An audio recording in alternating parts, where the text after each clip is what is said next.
Good evening, everyone. Welcome to tonight's program, A Safe Space and an Important Partnership. I'm Tom Ankner, the director of the Charles F. Cummings, New Jersey Information Center at the Newark Public Library. Before we get started, I just wanted to encourage you all to fill out your This is why we... This is one of the things that happens, yes. Yeah. I've never seen something. Rachel enjoyed that. Oh my God. Okay. So before we get started, I just wanted to encourage you all to fill out your census forms.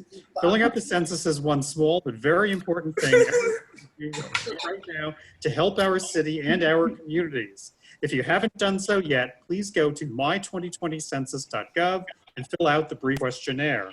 The information you provide affects funding for healthcare, transportation, your local schools, and many other needs. Remember, my2020census.gov. It is safe, secure, and confidential. Tonight, the Newark Public Library offers another program to mark Pride Month. Our two guests will talk about the partnership that developed last year after the Newark LGBTQ Center moved into a room at the library. This move came not long after NPL hired its first liaison to the LGBTQ community. Tonight, we will examine this partnership and talk about the services available to Newark's queer community as a result. Rachel Paulus is the Newark Public Library's liaison to the LGBTQ community. Beatrice Simpkins is the executive director of the Newark LGBTQ Center. They both join me this evening. Rachel and Beatrice, thank you for being here tonight. Thank you. So first of all, tell us about how this partnership came about. I'm going to begin with you, Beatrice. Why did the LGBTQ Center move from its old location on Halsey Street to the Newark Public Library? Just tell us a little bit about what happened there. So what happened there was that building that we were in was, I guess, part of a development, an upcoming development project. It was owned by a subsidiary of Prudential, and they really were just kind of holding on to the building. And so in that building, there were artists, there was the center, there might have been a couple of other programs. And so we all coexisted on Halsey Street until the point when the developer stepped in and said, we're getting ready to develop the space. We have plans to demolish it, build something new. We wanted to give what they did. They were very good at giving us advance notice. So they did give us plenty of time to be able to relocate. But you know, because we are a donor-funded 7-year-old nonprofit, our choices as far as where we could go and be able to afford operating expenses were quite limited. And so at the time, Jeffrey, who was the director of the library, Jeffrey Trezak. Yeah. Right, Jeffrey Trezak was on our board, and so he knew, about our space, problem issues. The building actually started to become habitable, and so we had to even stop operations before we even moved because the ceilings were falling down, the plumbing was going crazy, and so it wasn't safe. And so we had to stop operations for a period of time. And so we, put some feelers out there in the community. We involved Rutgers University, and we had a meeting. Nancy, the chancellor, was very, open to having a discussion with us about maybe some way could we be on the campus somewhere. She brought in our whole development team. They did offer us support. And then Jeffrey comes into the meeting and says, I've got a great idea. They can come and spend some time with me at the Newark Public Library. Oh, okay, great. So, he created he's going to create this beautiful resource room, et cetera, et cetera. So the meeting, literally lasted, I don't even know if it lasted 10 minutes, it was one of the most productive meetings I have ever had. And so we walked out of there with a partnership with the Newark Public Library, and we moved in May of last year. We had our official launch in May of last year. That was attended by our First Lady for the state of New Jersey, and not Melania, right? Not Melania. Melania. Yeah. Yeah, but that's what happened. That area of Newark is under serious development, and nonprofits, smaller businesses, at some point are going to get chased out of there. for the interest of bigger developments with, housing. Not that we don't need it, because we do. But it would be great, if you could still keep some of the character of those local small businesses and as so often happens in economic development in cities, this is what happens. And so we found ourselves, up against time. And then we didn't want to stop operating for so long that people would think the center was closed. And that was something we had to battle during that time. Center's closed, center closed. No, it's not. It's just temporary. And thank God we were able to get ourselves situated shortly after that. And how has it, being in the library, changed the kinds of services? I know we're closed right now, but after you moved into the library, did it change the kinds of services you were able to provide, kinds of programs you were able to provide? Well, the major change is that the library hours are what they are. They operate until 5, and I think there's a couple late nights, 8:30, and then there's some weekend hours. With a center like Newark LGBT Community Center, we were a volunteer-run organization, so a lot of our programming took place from like 12 to 9. So we would have a game night, we had a youth night, we had a movie night, we had yoga on Saturday mornings. And so one of the adjustments that we did have to make is that we could no longer offer programs in the evening every day. We could offer something in the evening every single day. At home, we had control of the building, but our space. But we have to operate under the limitations of the hours of operation of the library. So that really was the major change. We did still continue with yoga. We did still continue with game night for adults, but we were in kind of re-engineering mode, because whatever services we offer, they have to kind of shift in terms of when we offer them, because we have to make sure that we, are within the library's operating hours. Okay. Yeah. So how has it worked out? Has it worked out well for you? It has. Like I said, we've been able to continue our game night. We were able to continue yoga. We had a book signing there.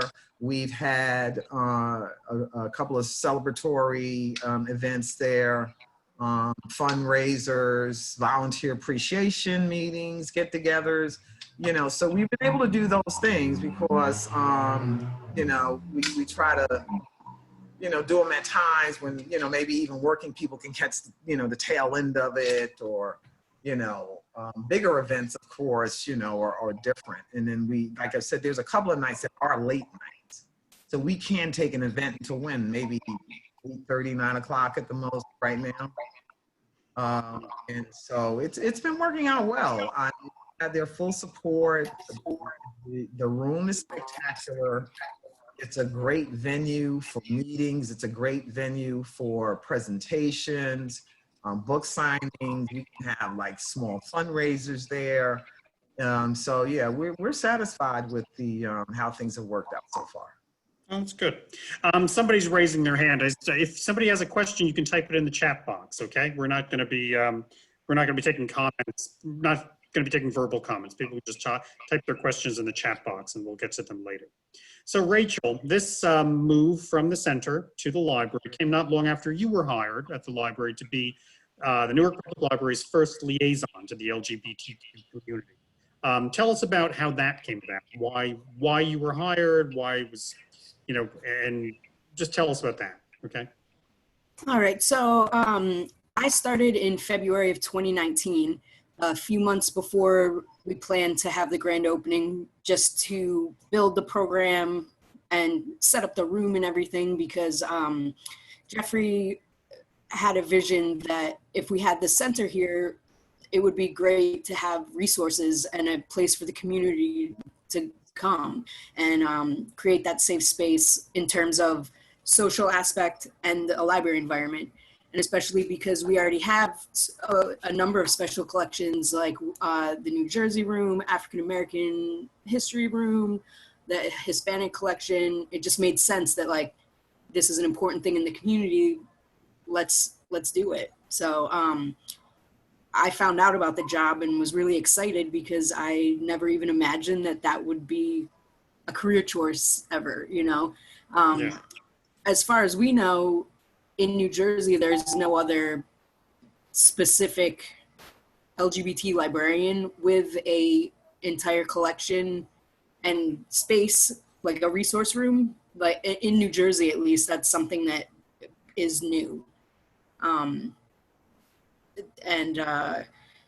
So I came in February, and then my focus at that time was to review what our collection was, then build that collection to include newer titles. And even now, anyone that comes and uses a library, I just ask them to give me suggestions, because I'm only one person, so I like other input from different parts of the community. So I have built up the collection by like hundreds of books at this point. Also, I started in going around Newark and meeting different key people in the community, such as like I met with Queer Newark, the Rutgers Newark LGBT Student Alliances, so many other, like NJCRI, and these are all places in town that we want to encourage to partner with us to do programming and stuff, because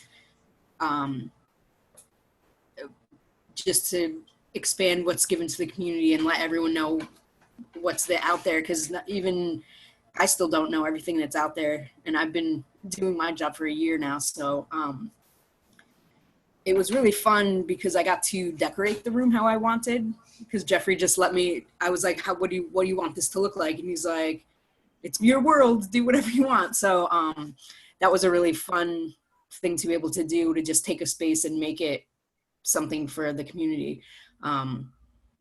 So like when people walk in, you know, it's a safe space. I have like 15 different LGBT community flags up. On the one wall is like a bunch of movie posters that come from LGBT books. It's just, and even people that aren't in the community come in and they'll ask me, what are those flags mean? And I can take time to like educate someone on what's the bi flag look like, or what's the gender queer flag. And it's just neat. And I like that the room isn't just for the community, it's for everyone to spend time together at the same time. And I get that question a lot, which makes me kind of laugh when people are like, hey, do I have to be gay to be in this room? It's like, no, anyone can use it. And I get that a lot. That is true. And people have asked me, you know, like if you're not in the room and I'm there, they'll say, you know, oh, is it okay for me to be in there? I'm like, of course it is. I said, come on, have a seat. Don't worry. Sit down, relax, get to know us. And I've really appreciated how Newark has been very welcoming to having the center and the LGBT resource room, like especially like from the patron point of view, like people coming in they're more curious and want to be told what is this? Can you tell me more about like the community? They're not angry about it or anything, which is like really cool to me. I don't know. Okay, so having the center in the room is actually another way of expanding our services to the library's services to the LGBTQ community. Yeah, because a lot of us may have never even been in that library and did not know that there's a whole, you know, collection of books and resources that are specifically, you know, speaking about their lives and their history and you know, some of the great artistic works of poetry and, you know, activism, and they can learn about all those things by being in the library. So it mutually, you know, we expose more people to the library, and the library exposes more people to us, you know, so that works really well. And so we can develop allies from that relationship because, you know, just like she said, non-LGBTQ folks come in that room all the time for different reasons. There's a computer, there was a station of computers in there so they could use the computers. You know, we had movie nights. even though the films are mostly LGBT, themed, anyone can come in and watch it. And so you have this, mutual introduction of the library to our folks and our folks to the library.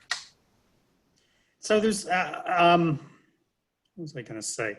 Yeah, it's the library. I think to certain people, the library might be seen as a kind of forbidding environment. This is actually a way of making it seem more welcoming. Yeah, that's my impression of. It's not.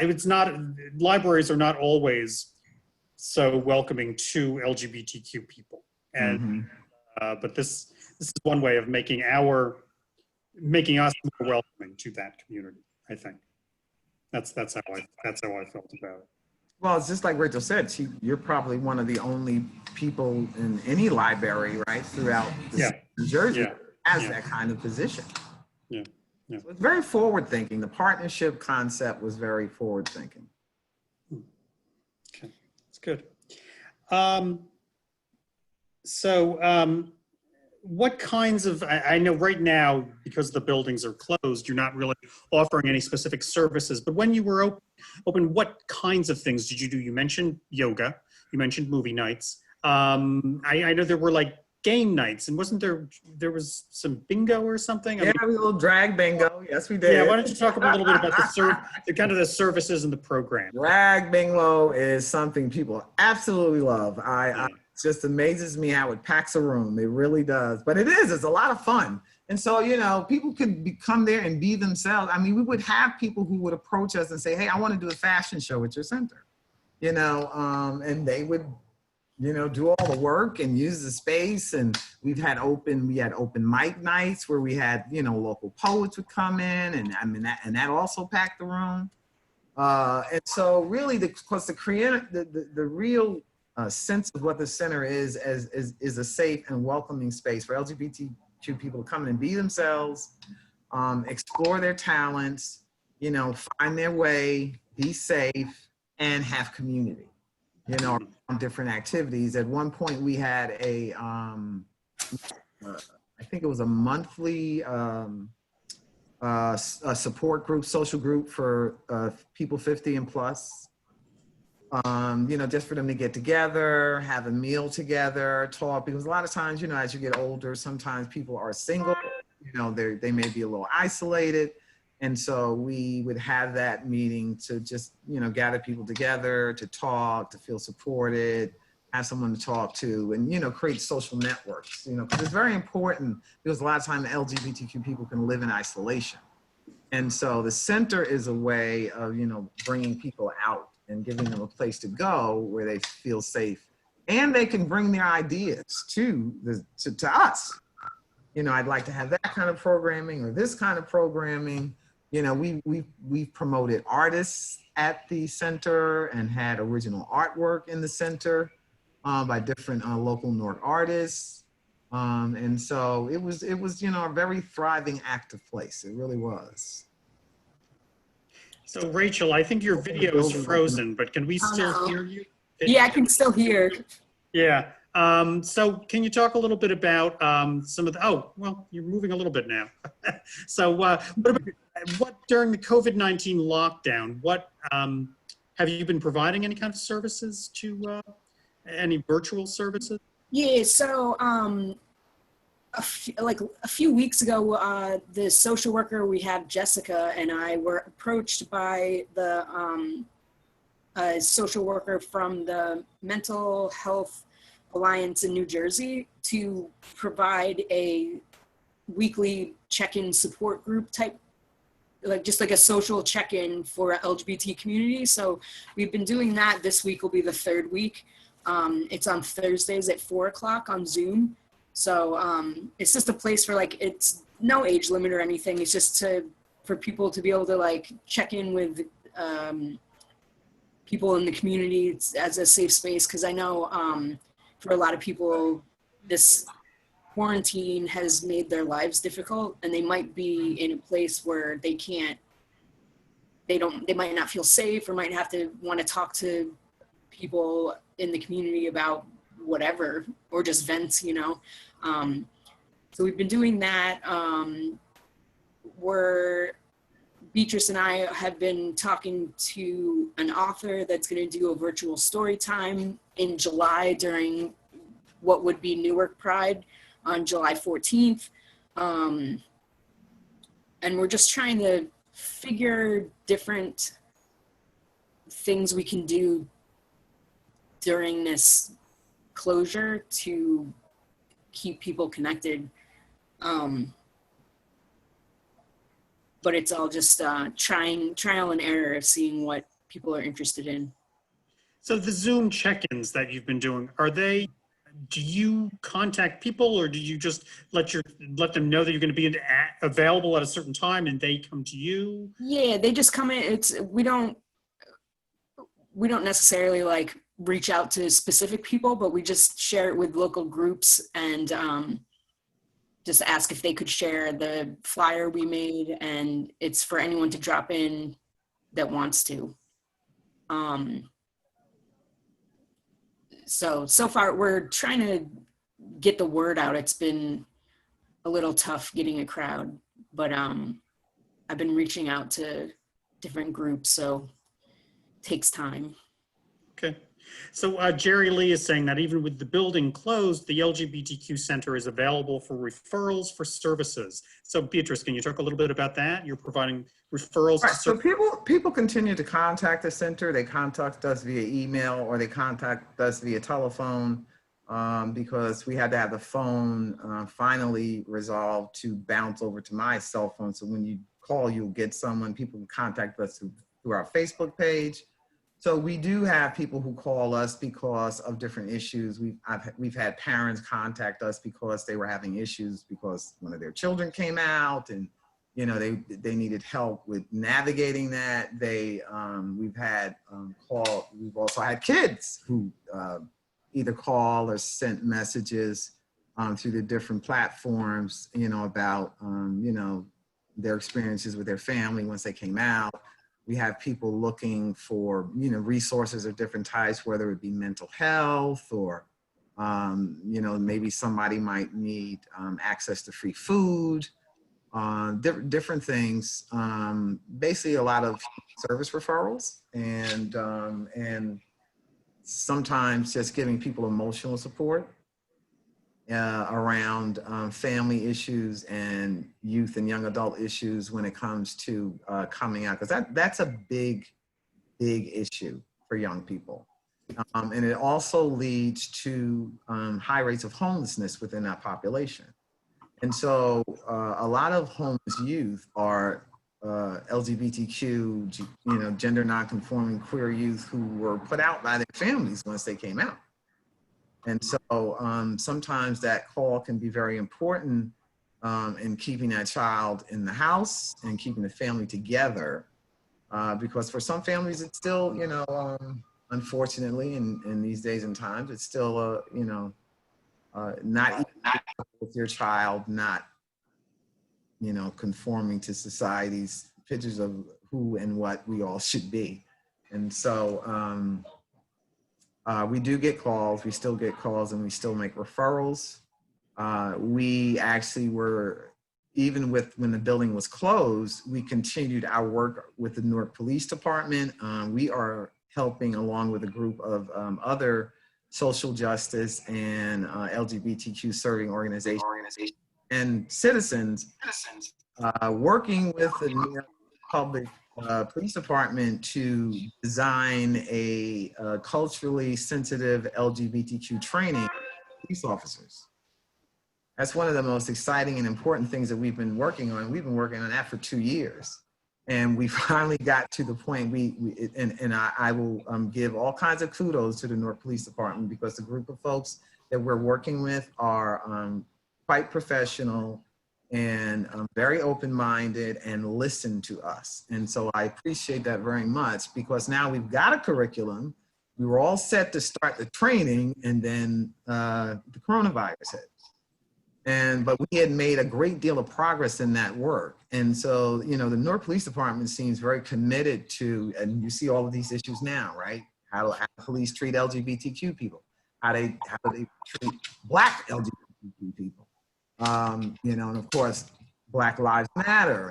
And so the idea of, you know, community policing and police reform. And so I'm glad that we already have a dialogue with the Newark Police Department, because there's more to come. Because at this point, we're all asking for more from, you know, as far as police reform and from our governments in terms of protecting everyone's lives and everyone, you know, having full citizenship. And so we were doing other projects and other work, even though the building itself was closed, you know, temporarily. So those meetings took place at, you know, different locations. We met at the police department, we met at Fellowship Church, and we spread the love and shared spaces in different spaces, and we still continue to do that work. Yeah, I had actually been to like a couple of those meetings last year, right before they started approving everything. And it was a really great group and to work with. Like, they had not just the police officers, but like Garden State Equality was there, different like legal people, groups from the community, because they asked like, can you look through this and like tell us, is this terminology correct? Because like they don't know. And then we would give our input on, oh, this is an outdated term that's offensive now, like don't use that in your document, use this. And from what I can remember, like Newark is the first police department in New Jersey to have something like this for the police officers, like in terms of training, required training. And it's like a blueprint for a lot of other departments to start the same thing, because that's like a new initiative that I think is really important. So this is when you mentioned curriculum before, Beatrice, I think you were talking about curriculum for the police to deal with the police officers, right? Yeah, we developed a training curriculum to introduce them to what it means to be LGBTQ, what it means to be LGBTQ specifically in Newark, which is a different experience. What, you know, people of color have a different experience with police. You know, the whole idea of, you know, domestic partnerships and how you deal with those domestic partnerships. Police respond. Domestic violence or partner violence takes place in all relationships, whether they're heterosexual, you know, straight, doesn't matter. And so now you're a police officer, and now you walk up on two men, but they're gay and they're partnered.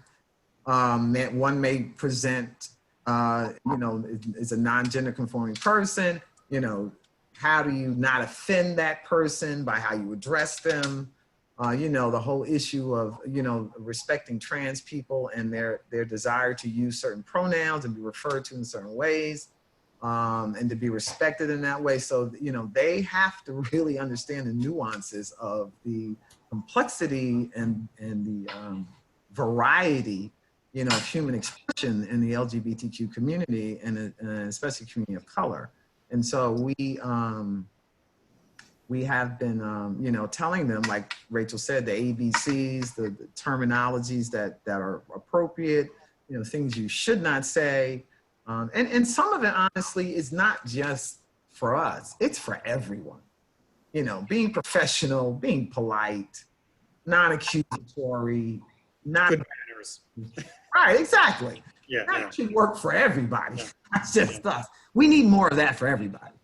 And so, you know, how not to escalate things when it's not needed. We talked about the trans woman who was assaulted in broad daylight on Broad Street, and the police response to that particular incident, which was lacking in so many ways. You know, but good open conversations are occurring between this community and the Newark Police Department. And, you know, given the opportunity to change the culture, to training and getting to know one another, I think should lead to something, I think, that other police organizations can model. Okay. One of my colleagues is asking, do you happen to know if there are any LGBTQ plus police people in Newark? Do you know any officers? Yeah, definitely. Yeah, they exist. No. I think if they did, I just was wondering, I think she wants to know if you actually personally know any. Yes. Yeah, okay. Interesting that the way this whole thing started was we were approached by this one particular, and I'm not going to mention anybody's name, but we had one particular police officer who I like very much, who was brave enough to share their original curriculum because it was a brave act on his part. Because once it was given to the Newark Community Center, we mailed it out to other LGBT organizations into our mailing list and asked for feedback. Well, the feedback was overwhelmingly, what in the world is this? Not good. Right. But I give him credit for being courageous enough to put it out there. He was open enough to put it out there. And so that one of the questions that came up as we were meeting was, whenever we meet, LGBTQ identified police officers, there doesn't seem to be a lot of them, but there's a lot of police officers. So there can't be just a couple of, gay cops. There has to be more of you. And so I think as you start to change the culture of policing with LGBTQ people, part of the culture has to change internally where they feel comfortable to declare or say, I am an LGBT person and I'm also a police officer. Now I have, several of them, but that was something that did come up during our discussions. He kind of said, well, you can't make people come out at work if they don't really want to. And he's right. People, you have to respect people's privacy, but it also made me think, well, what kind of culture do you have that makes people think that they can't be their authentic selves when they're at work, Good question. So there's another type of curriculum that's being talked about in New Jersey over the last couple of years. There's a curriculum for school children on LGBTQ issues. Either of you know anything about that? Or you're involved in any of the efforts? Well, I know Garden State Equality, I think, is the one that took the lead on that, right, Rachel? Yeah. Yeah. So that passed, I forget if it was last year or the year before. I forget, time, what is time right now? I don't remember, but so the curriculum passed, and it's actually it's including LGBTQ history and history of disabled people. So it includes both, but the thing, you always hear about the LGBT part because that's what people have a problem with when they're complaining about why is this happening? But it includes both. Garden State Equality is taking the reins on helping the state to come up with the curriculum, and they've been working on it for over a year now because it's supposed to start this fall, 2021.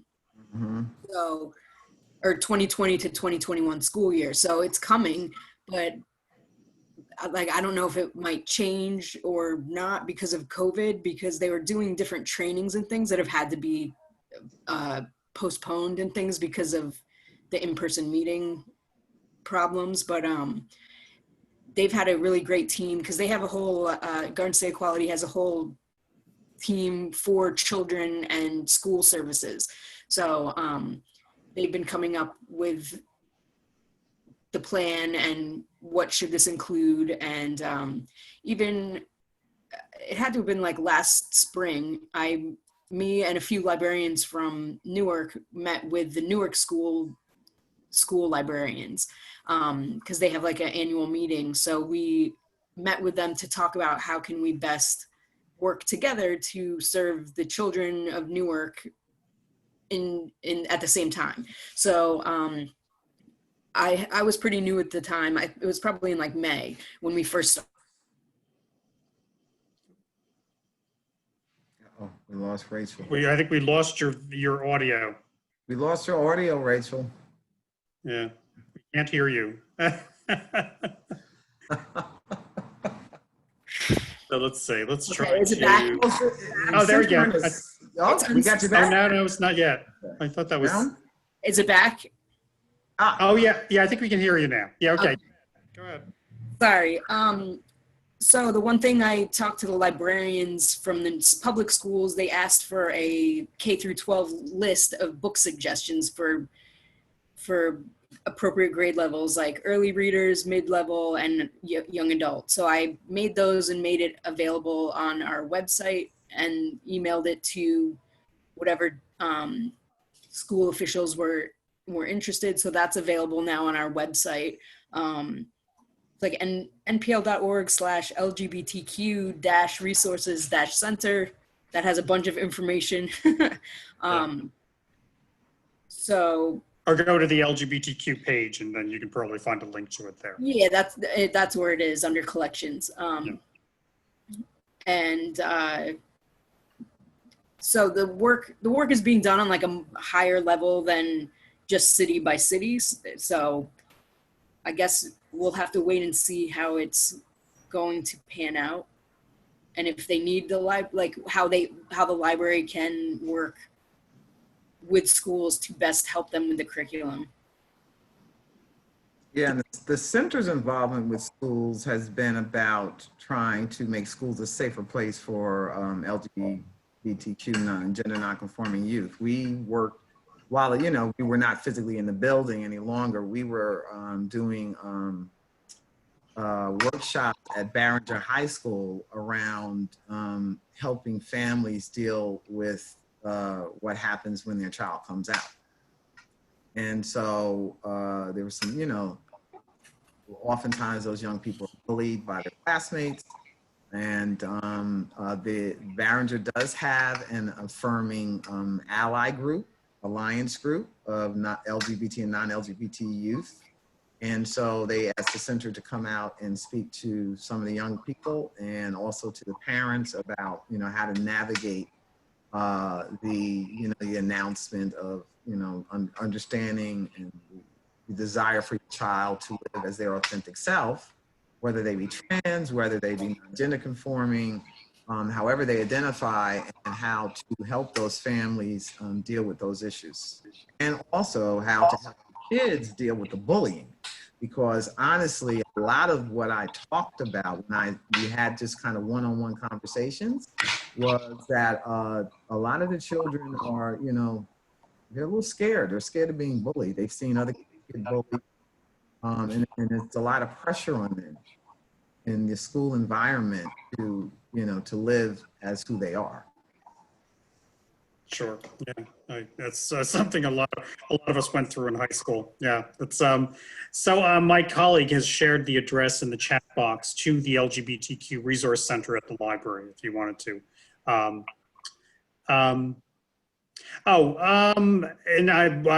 Kristen is asking, the library's COVID-19 archive project, did you receive any submissions from LGBTQ individuals? None who identified themselves as such. None were explicitly LGBTQ, but some of them might, yeah.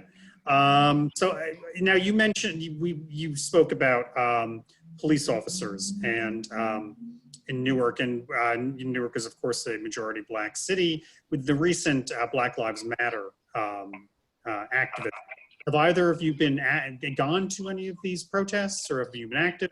And what kind of special role do you think LGBTQ plus people in Newark have in a city, in a majority Black city?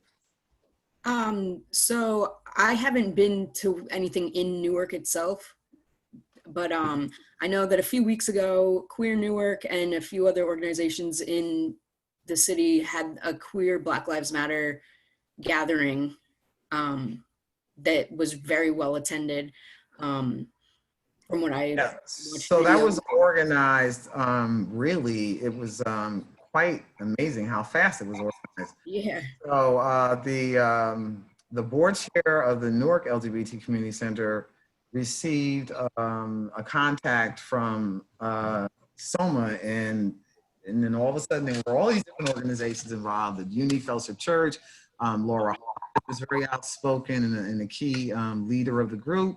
And so it was probably, I would say, somewhere between 12 to 13 organizations who, in the course of 2 or 3 days, organized a march that went from Ivy Hill Park in Newark to South Orange Center. We had about 1,500 people there. And so we had some speakers. We had trans gentlemen spoke. Laura spoke. I think it was a calling out kind of you know, or a recognition of the fact that even within the LGBT community and LGBT community organizations, we have the same racial divisions that you see in society, right? You have well-funded organizations who are white, and then you have the struggling Black organization of whom I'm the executive director, you know, that you know, has more trouble raising money, that has more trouble keeping you know, a stable location, that you know, that cannot seem to you know, get large or significant amount of financial support, and for us to be able to do what we do. We really are a volunteer-run organization. And it's amazing that we've lasted 7 years. Yes, we have assistant donors.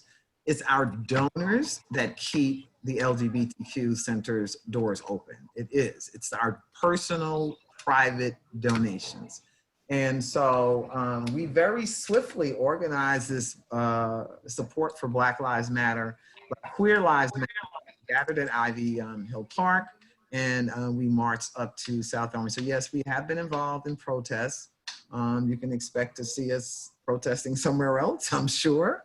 And the good thing that came out of that group was kind of a collective ownership of where we are as LGBT organizations in New Jersey and how we need to support each other more, support each other's events, support each other, you know, co-fundraising, however it pans out. But everyone has made a commitment to continue that work, but it really was sparked by the murdering of George Floyd and the Black Lives Matter movement is what drove the recognition of you know, systemic racism and you know, the disparities, the policing issue. And so there is a role for us to play in doing this social justice work. And I think we have some pretty significant partnerships. There's only a few organizations in New Jersey that are particularly run by people of color and are kind of majority of people we serve are people of color. The Office of African American Gay Concerns, you have RAIN, the LGBT RAIN Foundation, which is the only homeless emergency housing location in Essex County, if not probably in most of New Jersey, you know, run by a very dedicated African American gay woman. And then, you know, AELG is run by Gary Paul Wright. You have Newark Pride, which is run by Sharonda, and we call Love, for people who know her. And so, you know, but we all are, you know, we work really, really hard to keep our doors open. You know, money is not flowing our way. It's a hard mountain to climb. It really is. And so I'm excited about where we're going with this collective, because we are going to come together around a certain agenda that is inclusive. You know, that includes, it's what I always say, you know, rising tide raises all ships, you know, and so we want to collectively uplift all of us. So there are no disparities in funding.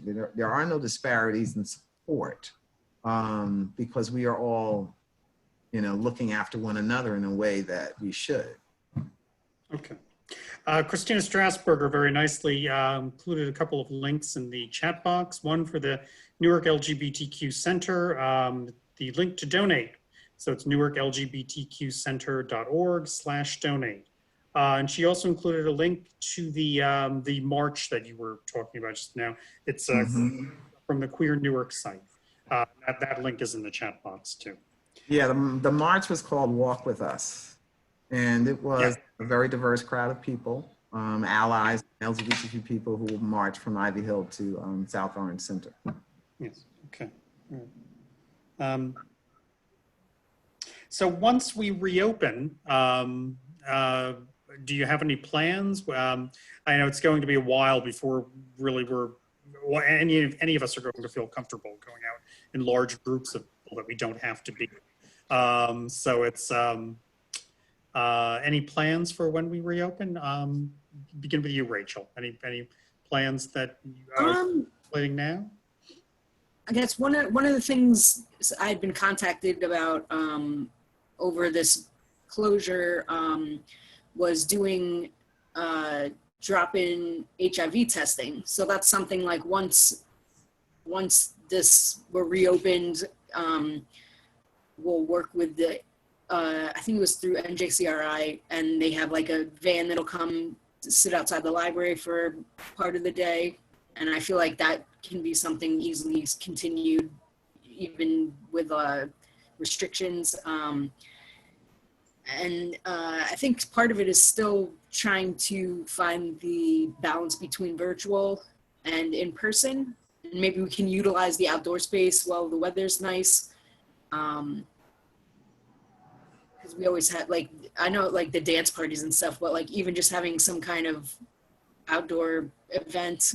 Oh, another thing, because I've been in touch with the New Jersey LGBT Chamber of Commerce, and something we really were looking to do, it was in July, we wanted to do it on Pride Week, was to have a kind of like job fair or business gathering to highlight LGBT friendly or LGBT run businesses. So that's something we were thinking about doing virtually, and maybe having people in business talking about like, what is the climate going to be like now that COVID is happening and there's all sorts of unanswered questions, to maybe help people plan best for moving forward. So that's something we're working on probably in the early fall once things get back on track. Okay. What about you, Beatrice? What about any plans for once the center is reopened? Yeah, the plan is to be safe, to Of be course, yeah. responsible, and to make sure that that is how we operate. We want people to come into the building. Of course we do. We want to have events there, but we will definitely be practicing wearing a mask, and we will definitely be practicing social distancing. So that is going to change a little bit because, you know, it's hard to play like a card game when you're sitting 6 feet away. Like game night might be a different kind of game. Yeah. So we're trying to figure that out. But in the meantime, we are doing virtual events. With Newark Pride is coming up in the second week of July. And so Rachel and I have confirmed that we're doing a book reading on the 14th that week. Where the center is working with the Newark Museum to do a virtual Pride Family Day event. And so we are going to, like Rachel said, do a mix of, you know, do virtual programming along with a limited amount of on-site services at this point until, you know, we kind of get a feel for you know, how things are going in terms of, you know, bringing people in. There are restrictions that have nothing to do with us. We have, you know, we are definitely going to follow the science. We're going to follow the guidelines. We're going to follow Governor Murphy's plan and take that into consideration with any planning that we do to bring people back into the building. In the meantime, we will, you know, use social media and use Zoom to do as much activities, programming, posting, information, you know, that we can possibly do until, you know, we're able to kind of, you know, do stuff at home. And, you know, like Rachel said, there are, you know, you can do outdoor activities. You just have to make sure you know, people like the march even, you know, we did the march. I'd say 99% of the people in the march had masks on. You know, you can be responsible, you can gather together. We, you know, try to remind people of social distance and stuff. And so we can do some outdoor stuff because there is outdoor space. You know, so we might be able to do yoga outdoors. We may be able to do, you know, some sort of open mic or, you know, something with dancing, because we do love the dance at the Newark LGBTQ Community Center. We used to have a dance-a-thon, so we're not going to be able to have that this year unless it's a virtual dance-a-thon. So we're trying to figure that stuff out too. Okay. All right. The dance-a-thon was one of our big fundraisers that we did every year. Okay. Well, thank you for spending time with us, Rachel and Beatrice. Thank you very much. And I'd like to thank everybody else in the room who attended. To find out about other Newark Public Library programs, check the calendar on the library's website at npl.org/calendar. Good night, everyone. Be safe. Good night. Thank you. Bye-bye. Good night.